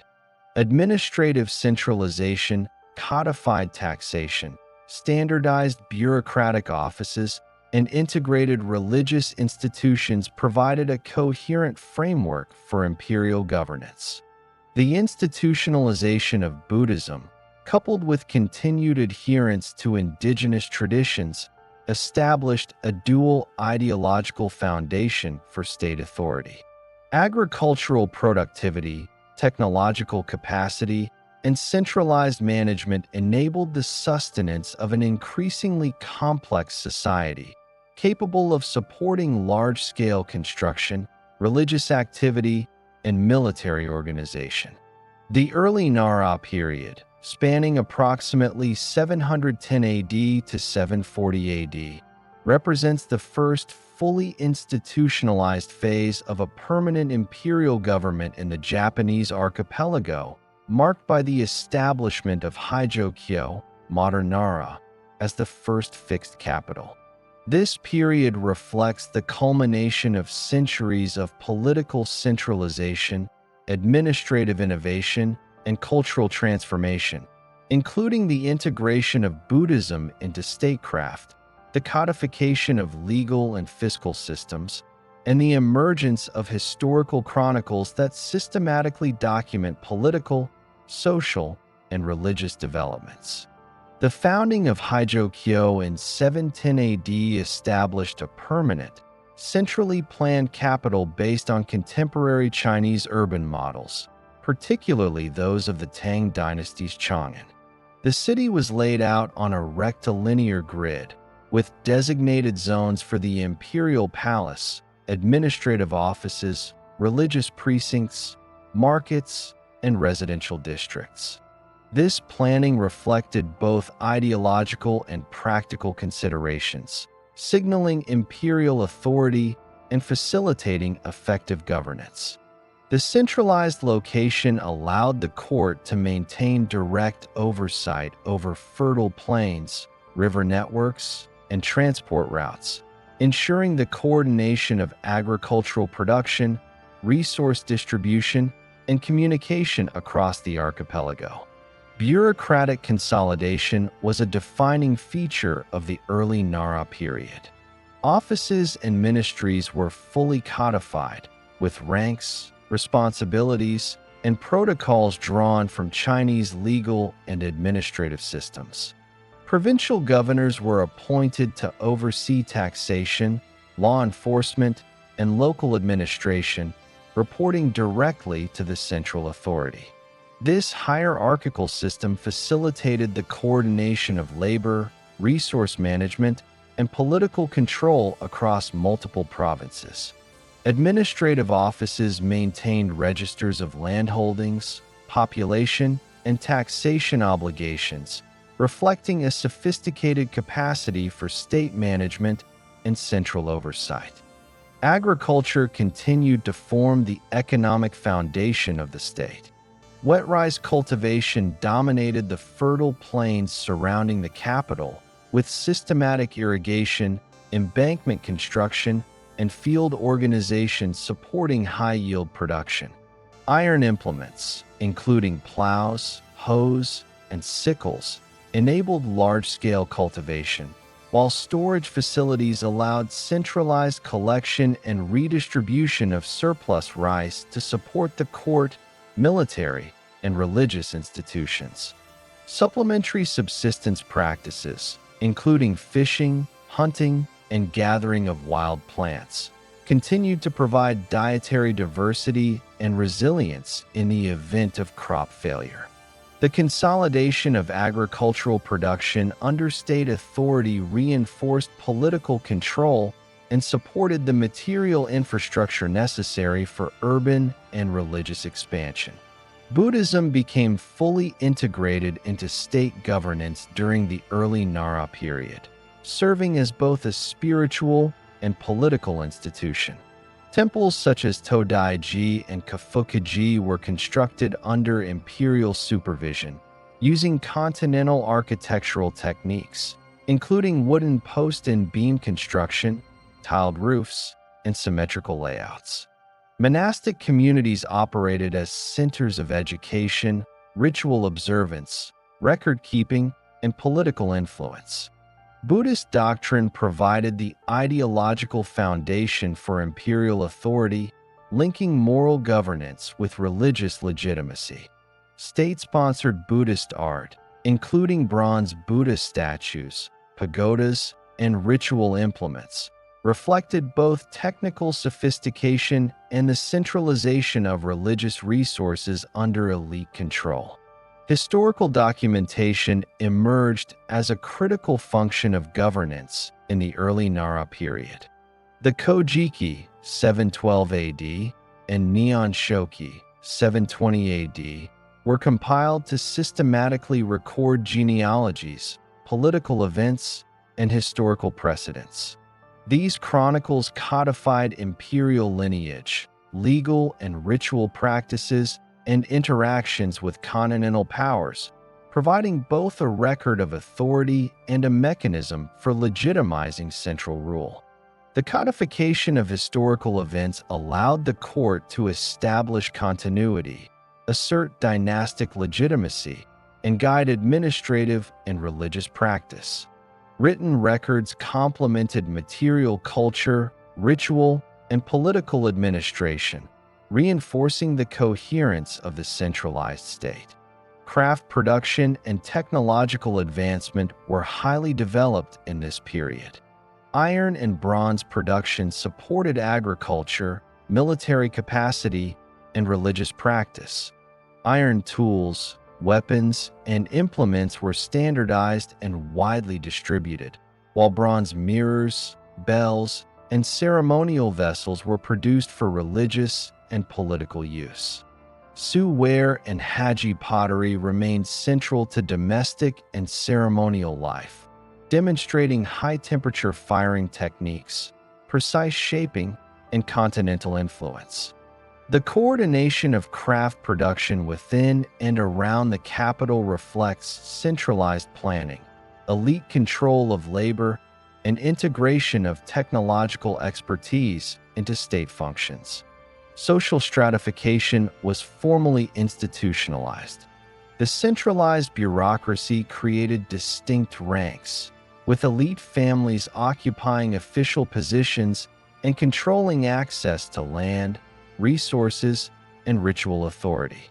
Commoners were organized through labor obligations, tax contributions, and participation in public works, including temple construction, irrigation projects, and urban development.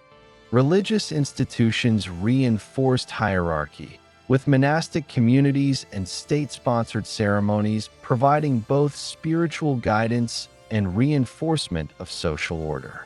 Archaeological evidence, including tomb construction, urban planning, and material culture distribution, confirms a clearly codified hierarchical society in which the authority of the imperial court was both material and symbolic. Trade and diplomatic relations with continental powers continued to shape early Nara society.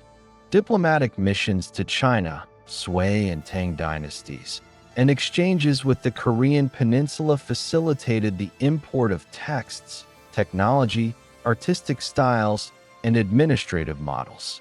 Maritime and riverine transport routes enabled the movement of goods, people, and ideas, integrating Japan into broader East Asian economic and political networks. Imported knowledge influenced urban planning, legal codification, religious architecture, and bureaucratic organization, reinforcing the authority and legitimacy of the Yamato court.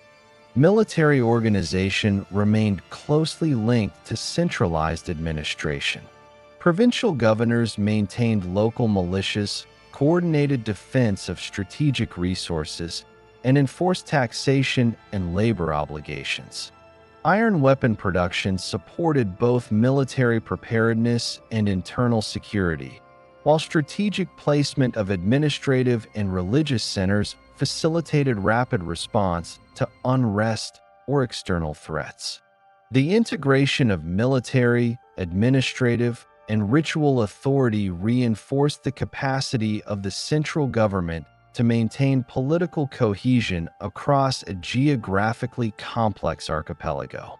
By 740 AD, the early Nara period had established a stable, centralized state with a permanent capital, codified bureaucracy, integrated religious institutions, and comprehensive historical documentation. The combination of administrative, economic, religious, and technological innovations provided the foundation for sustained imperial governance. Agricultural productivity, labor mobilization, craft specialization, and diplomatic engagement facilitated the maintenance of political authority and the reinforcement of elite legitimacy. Social hierarchy, reinforced by ritual, law, and material culture, structured society and ensured the coherence of the centralized state.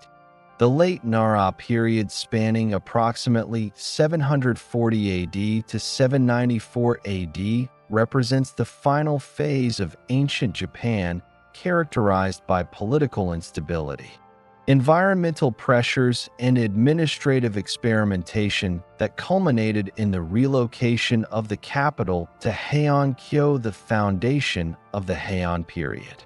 This era consolidates state Buddhism, refines administrative systems, and integrates indigenous religious traditions, all while addressing the structural, political, and environmental challenges of centralized governance in a geographically complex archipelago.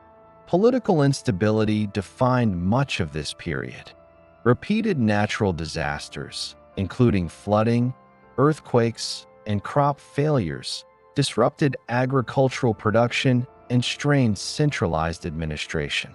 Coupled with internal factionalism within the imperial court, these crises necessitated the rotation and eventual relocation of the capital multiple times. Capitals including Kuni-kyo, Shigaraki-kyo, and Naniwa-kyo were established and abandoned in response to strategic, economic, and environmental considerations. These relocations reflected the court's pragmatic approach to governance, as well as the need to maintain authority and legitimacy amid both natural and human pressures. The consolidation of state Buddhism continued to define religious, political, and cultural life. Temples and monastic communities functioned as centers of ritual, education, record-keeping, and economic management. The Todaiji complex, initiated during the earlier Nara period, expanded its administrative and religious functions, serving as both a spiritual center and an instrument of imperial authority. Buddhist doctrine was integrated into legal, ceremonial, and political frameworks, providing ideological justification for centralized governance and influencing social norms. Continental architectural, iconographic, and ritual models continued to be selectively incorporated, while indigenous Shinto traditions were maintained alongside Buddhism, resulting in a syncretic religious system that reinforced imperial legitimacy and social cohesion. Administrative refinement occurred alongside religious consolidation. The Ritsuryo legal codes, first codified during the early Nara period, were further developed to regulate taxation, labor obligations, and provincial administration. Land surveys, population censuses, and tax registers were systematically maintained to ensure the collection of agricultural surplus and the mobilization of labor for public works, including temple construction, irrigation projects, and urban development. Provincial governors continued to exercise local authority under the supervision of the central court, maintaining law, order, and resource distribution. These systems reinforced both political authority and social hierarchy, integrating diverse regional populations into a cohesive imperial structure. Urban planning and capital design reflected both ideological and practical considerations. Capitals were designed using Chinese-inspired grid layouts, with the palace complex centrally located, surrounded by administrative, residential, and religious zones. Roads, waterways, and fortifications facilitated governance, transport, and defense. The final relocation to Heian-kyo in 794 AD provided a strategically stable and geographically favorable site, with arable land, river access, and defensible terrain. The permanence of Heian-kyo contrasted with the temporary nature of earlier capitals, enabling the consolidation of administrative, ritual, and cultural infrastructure, and marking the transition from ancient Japan to the Heian period. Agricultural systems remained central to economic stability. Wet rice cultivation dominated arable regions, with irrigation networks, embankments, and terraces designed to maximize productivity. State-managed storage facilities ensured redistribution of surplus to support the court, military, and religious institutions. Environmental challenges, including flooding and soil degradation, necessitated adaptive management, with local administrators and provincial officials coordinating repair and maintenance of infrastructure.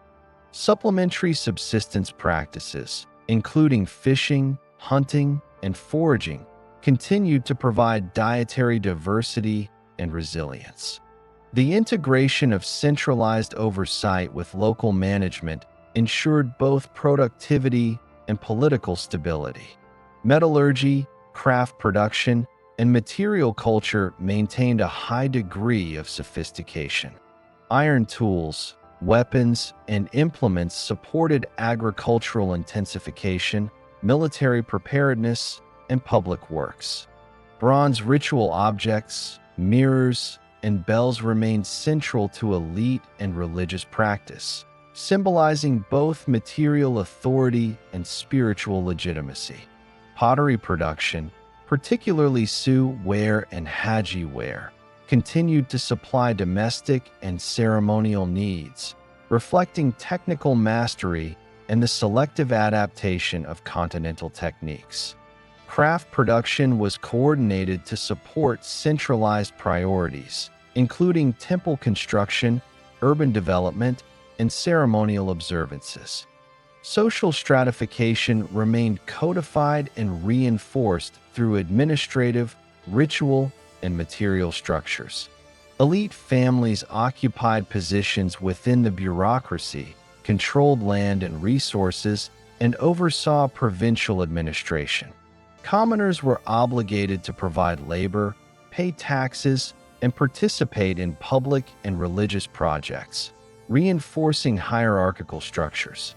Burial practices and settlement organization continued to reflect social ranking, with elite compounds concentrated near administrative and religious centers and commoner villages integrated into productive landscapes.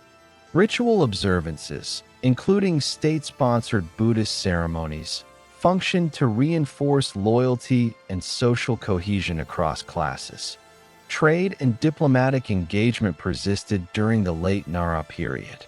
The Yamato court maintained relations with China and the Korean peninsula, facilitating the importation of texts, technology, and ritual knowledge. Diplomatic missions enabled the acquisition of administrative models, religious doctrine, and artistic conventions, which were selectively integrated into local practice. Maritime and riverine networks enabled the movement of goods, people, and information, linking regional economies and sustaining elite authority.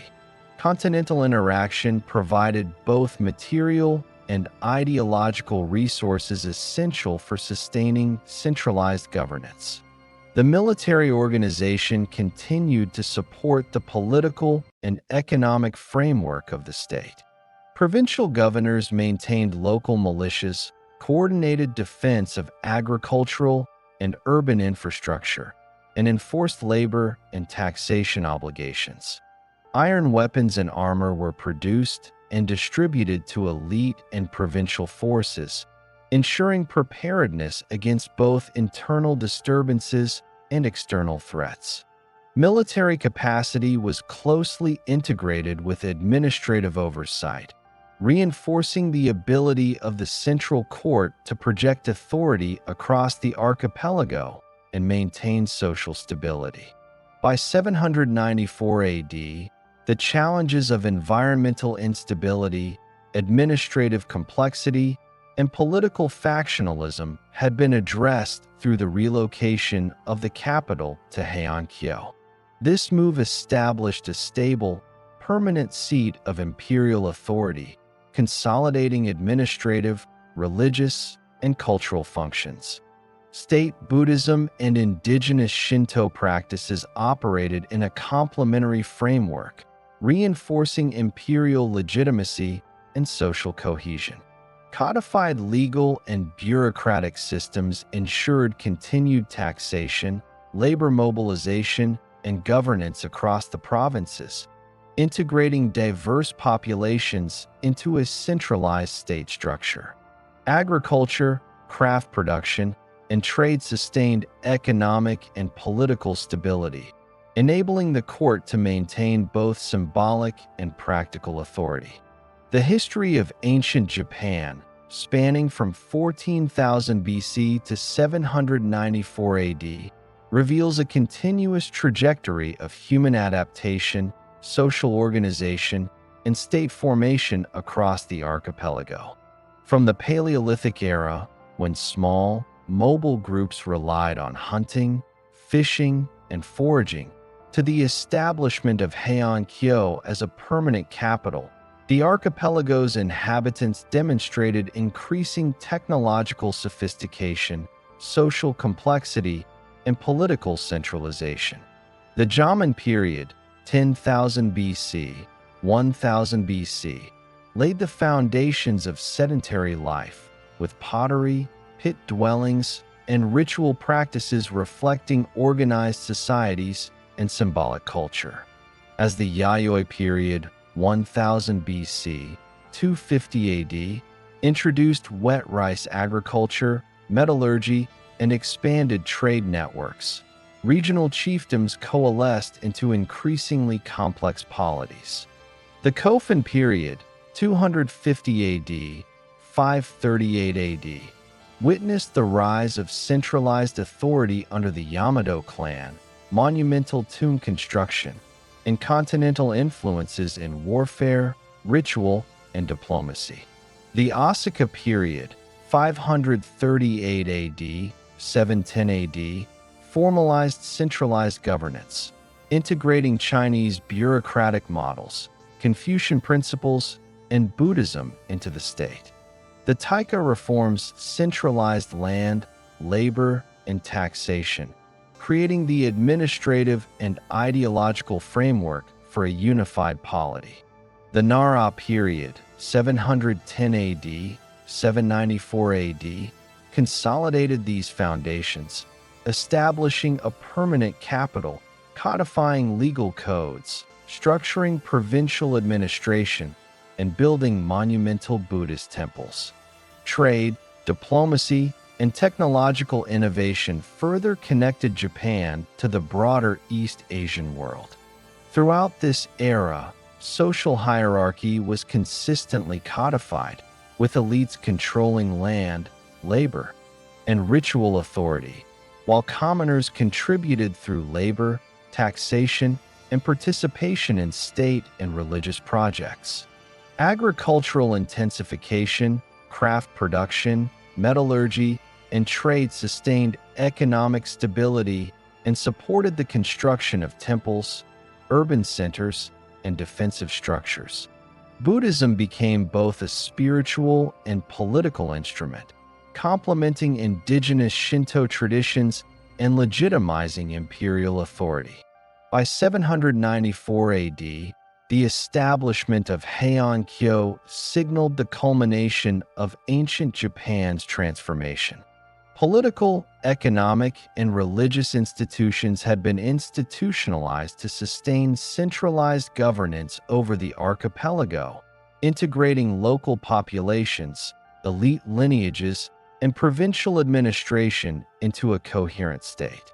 The syncretism of continental models, indigenous traditions, and local adaptation created a durable framework that bridged the ancient era with the Heian period, laying the foundation for Japanese civilization as it continued into the classical era.